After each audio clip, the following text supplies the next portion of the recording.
Hey guys, subscribe for daily knife content, and if you're shopping for knives and gear, make sure you check out the description of the video you're watching right now for links to some great online retailers. There's also individual links for knives that I personally recommend. Thanks! What's going on YouTube? Metal Complex here, and today I've got another interesting knife review slash knife overview to share with you guys. This is the Spyderco Subvert. This is a gigantic sort of folding machete of a knife designed by Amor Nati. I hope I'm pronouncing that correctly. This is based off of a custom knife, but this is the production version offered by Spyderco. This knife, excuse me, I'm recovered, but I still have a little bit of a cough. Sent to me by @JustHereForKnives on Instagram, so please give them a follow. It's because of people like them that I'm able to bring you guys daily knife content. It's also because of my generous patrons. If you'd like to check out my Patreon, there's of course a link right down in the description. And please make sure to follow me on Instagram at metal_complex. Let's go ahead and do a measurement here of this guy. Overall length of the Spyderco Subvert coming in at, honestly, not quite as long as I thought. It's about 9.1 inches overall. Blade length, however, is coming in at about 4.2 inches. Really? Yeah, 4.1 inches overall, and blade length also, because of the curvature of the blade, coming in at about 4.1 inches. This is a big knife. How about some size comparisons? Excuse me, up against the Ontario Rat Model 1 and Ontario Rat Model 2. You can see here, this is a gigantic knife. There's no getting around it.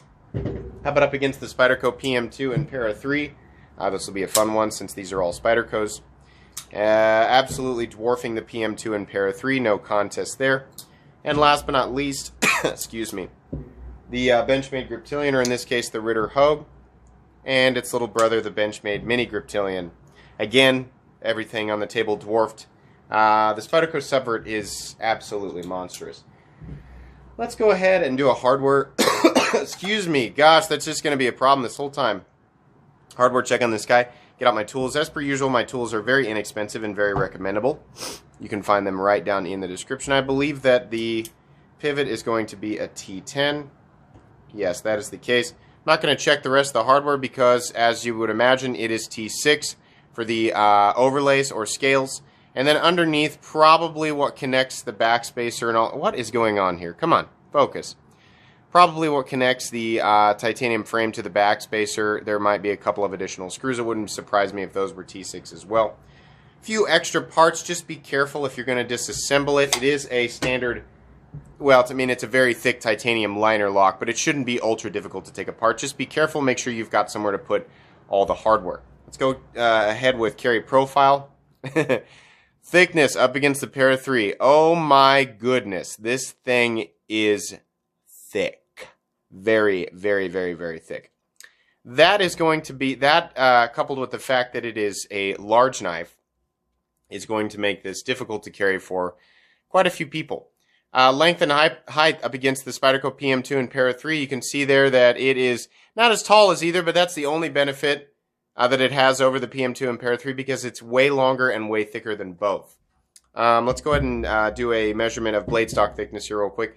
Funny enough, it's actually not the blade that's, the thickest part here. I mean, the blade's definitely thick, but it's the rest of the knife. The combination of the G10 scales and the, 155 thousandths, which is thick for a Spyderco knife for sure. Excuse me. You can pick up my flashlight down in the description as well. You can see on the inside here we have a little bit of milling, which is fantastic because those liners are very, very, there are titanium frame locks that don't have titanium that's that thick, right? Let's go ahead and weigh it. I'm going to guess, 5.5 ounces. Oh, it's more than that, 6.17 ounces. Still in my wheelhouse, but that's going to be way too heavy for a lot of people. So here's the deal, guys.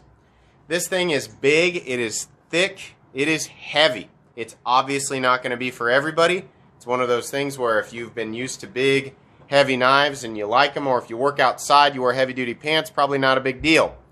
If that doesn't apply to you, then no, you're not going to like this. It's just going to be too big. As is the case with all things, you'll probably adapt to it, right? But going from a mini bug out to this, probably going to be a heavy and insane contrast. So, yeah, absolutely. Let's go ahead and talk about the anatomy here. This is beautiful. Here's the thing. I don't actually like orange. Like, that's probably the last color I'd pick for a knife. It's also the only color that this comes in. Why? I have no idea. I wish it came in different colors. But, for whatever reason, it just looks good with this knife. The combination of the fact that these scales are contoured and then textured with this sort of diagonal milling pattern, it's really pleasing. Looks really good. This is an expensive knife, guys. So a lot of people are going to look at this and they're going to reduce it, right? There's people who, I mean, if they're still watching, right? Getting ready to type their comment. They saw that I uploaded this, watched 1 minute of it, looked the knife up, saw the price of it and saw the materials, and have decided to type me up a paragraph complaining about it. Okay. We cannot reduce the overall value of an item to the materials used. So, what are the materials on this knife? S30V, G10, and titanium. The form that these materials take is substantially more premium than other knives that are coming in at a smaller price point sporting the same materials.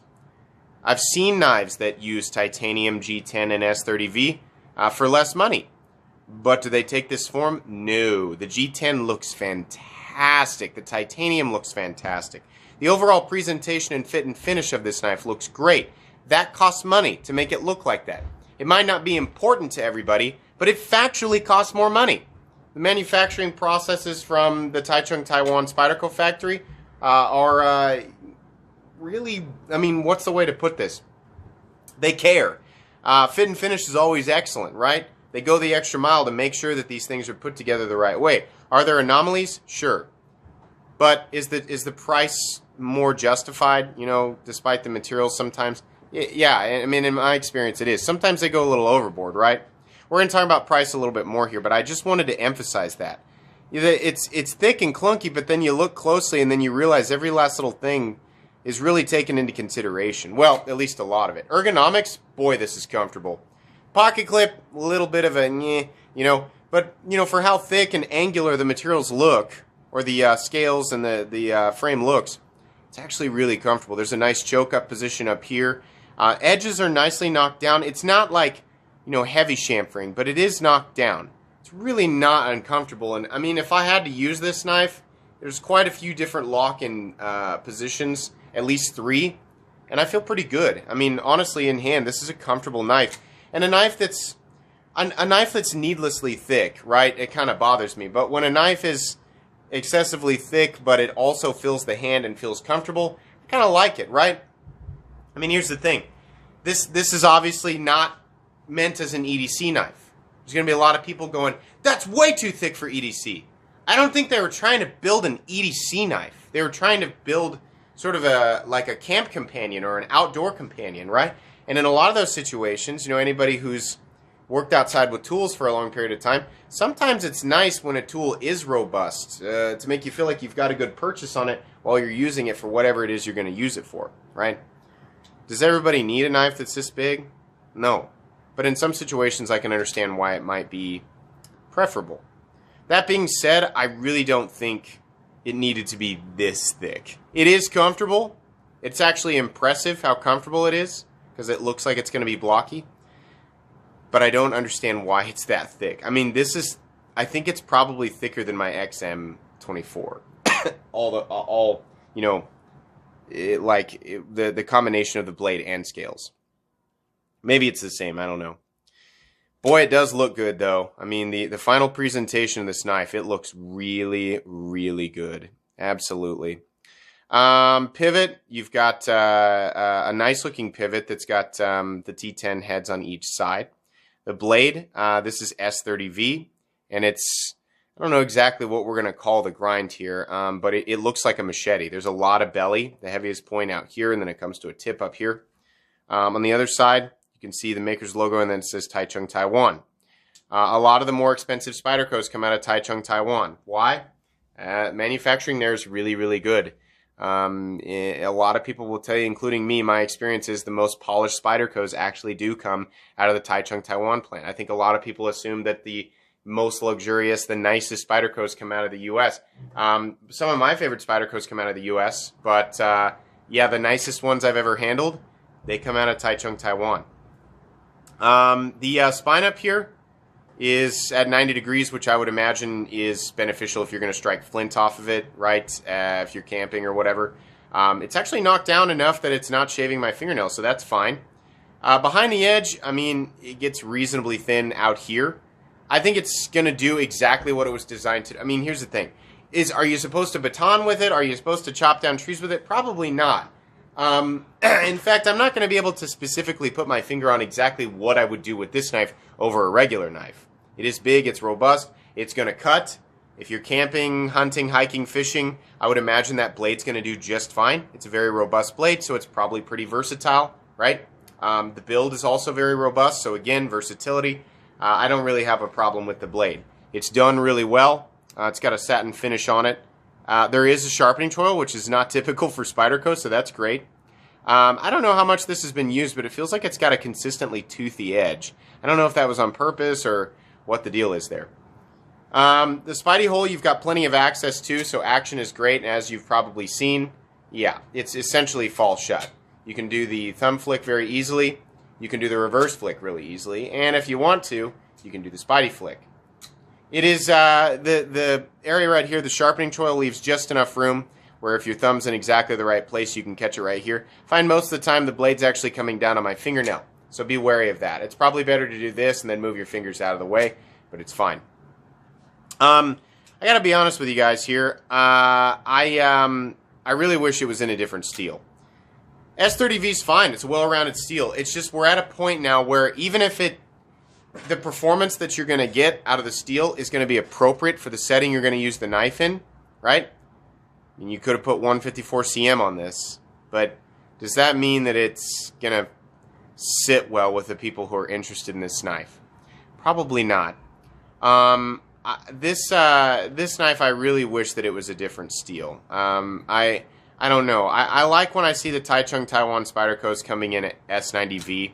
Would that have been the most appropriate steel for this knife based on how it's going to be used? I don't know. Probably not. I mean, but that's the irony of the knife world, is that we get, you know, the enthusiast and the user world clashes, right? Doesn't have to be S90V. Definitely not. But S30V just doesn't feel right at the price point. So I really wish that it was a different steel. I think S90V probably would have been more accepted, and I think S90V would have done okay in the setting it was meant to be used, right? But it just, for the money, it's, you know, like I get it. I know that a lot of what you're paying for is the polishing and the excess work that goes into, in this case, the frame and the beautiful G10 scales, and just the general polishing all the way around. But the S30V just kind of feels like, they're just a different steel, a more expensive steel, a more, I don't know, exotic feeling steel. Might have been the better choice for this. But again, it's like I'm coming at it from a marketing standpoint. I do think S90V would have been, I think the performance of S90V would have been well accepted on this knife. I think there are probably better steels out there for performance, but you could say that about literally everything. There's always a better steel for what anybody perceives the perceived usage of the knife, whatever people perceive the design of any particular knife to be, right? If they look at a knife and they think this knife is supposed to be used for this, obviously. So this steel, X steel, or Y steel would have been the best, right? We could split hairs about that all day. I mean, tell me if you agree with me. I think this should have been S90V. I just do, right? S90V is not one of my favorite steels, but it would have made this knife feel much more like a $324 knife. I'm just going to say it. We're not even in price yet, but yeah. Anyways, moving on here. I love, it's insane how thick these liners are, but I really like how they look, this dark sort of acidy gray in contrast with the orange. It really looks good. But I mean, this knife would have looked awesome with some other colors. Dark forest green, right? Maybe some red, black would have been great, right? It's weird to me that only orange was available, but it's fine. Backspacer looks great. I love this sandwich. Everything is so thick that you get to enjoy the orange, gray, orange, right? Just looks nice. There's a nice size lanyard hole there, so you can get some 550 through there if you want to. I mean, this is one of those knives where a lanyard actually makes sense because it's literally like a folding machete, in which case you might actually want a lanyard. I don't say that very often. Here's one in the last 200 knives I've reviewed where the lanyard hole actually makes sense. Here's something that doesn't make sense, the pocket clip. This is super underwhelming, and it looks really weird. Everything else on the knife is super polished, and then this clip is like, it's just, something more unique would have been neat. This just looks gross. And, I mean, listen, the knife is super tall. There's not a lot. I mean, the percentage of the body that's sticking up out of your pocket isn't a lot, but I don't like this pocket clip. And it also is the thing that I feel the most. Feeling here a little bit, but mostly the pocket clip. Don't really like the pocket clip. In and out of the pocket, it's fine. I just don't really like how it looks weird. It looks slapped on there. It's kind of like the same feeling that I got with the Python. Whole thing is beautiful. Stupid clip. The clip's fine. It's a B- clip for function. How it looks in contrast to the rest of the design, I don't like it. The rest of the knife is the same as the front. We have of course, very thick titanium liner lock. Absolutely solid. No blade play up, down, left, or right. Absolutely solid. And this guy is perfectly centered, as you would expect. Very, excuse me, very, very well-made Spyderco. Absolutely. Very smooth, too. I can't emphasize that enough. It's extremely smooth. So what does this guy come in at? Like I said before, $325. Build quality is there. For the low $300 price point, build quality is absolutely there. I got to start separating build quality from materials and how that factors into price, because people get so confused. Titanium and M390 should cost this. G10 and S30V should cost this, right? No, it's not how that works. Build quality first. For a $325 knife, the build quality here is fantastic. This knife is huge. That's going to be a problem for some people. This knife is thick. In fact, it's excessively thick. I don't understand why it's so thick, but it's fine. The edge is ground well. I think the knife will serve incredibly well in the settings that I'm guessing it was meant to be used in. Camping, hiking, hunting, fishing, right? This is an outdoor knife. This is not meant to be an indoor EDC office carry knife. But if you're allowed to, if it's legal and your workplace permits it, then yeah, knock yourself out, right? The orange, for whatever reason, I think I've just come to identify this knife because of the orange scales. They're fine. I would have preferred different colors. Can understand why, maybe because of the cost and how few they made, they just decided to do one color. Sure wish we could, get this in some different colors. I think black would have really appealed to a lot of people. The pocket clip sucks. I mean, it works. The pocket clip functions. It just looks like an afterthought. Just slapped on there, right? Biggest issue for me is the S30V steel. The S30V is still a super steel, but it's been around for so long. I remember the first time being like, wow, S30V is a big deal. I got to get a knife in S30V. That was 10 years ago. 10 years. S30V still works just fine. It's much more appropriate in the $100 to $150 price point. That's kind of where, it's very well rounded, and it's a steel that it's one of few steels out there that were actually designed specifically for folding knives, right? Most other steels have a different primary application. No, S30V was developed for knives. Same as S35VN, S45VN, I think 12C27N, there's some other weird stuff. But, yeah, I think S90V would have been better received. Again, would S90V translate better in the environment that this knife, I think, was meant to be used? Well, S90V is not very tough. This is a big, robust knife, right?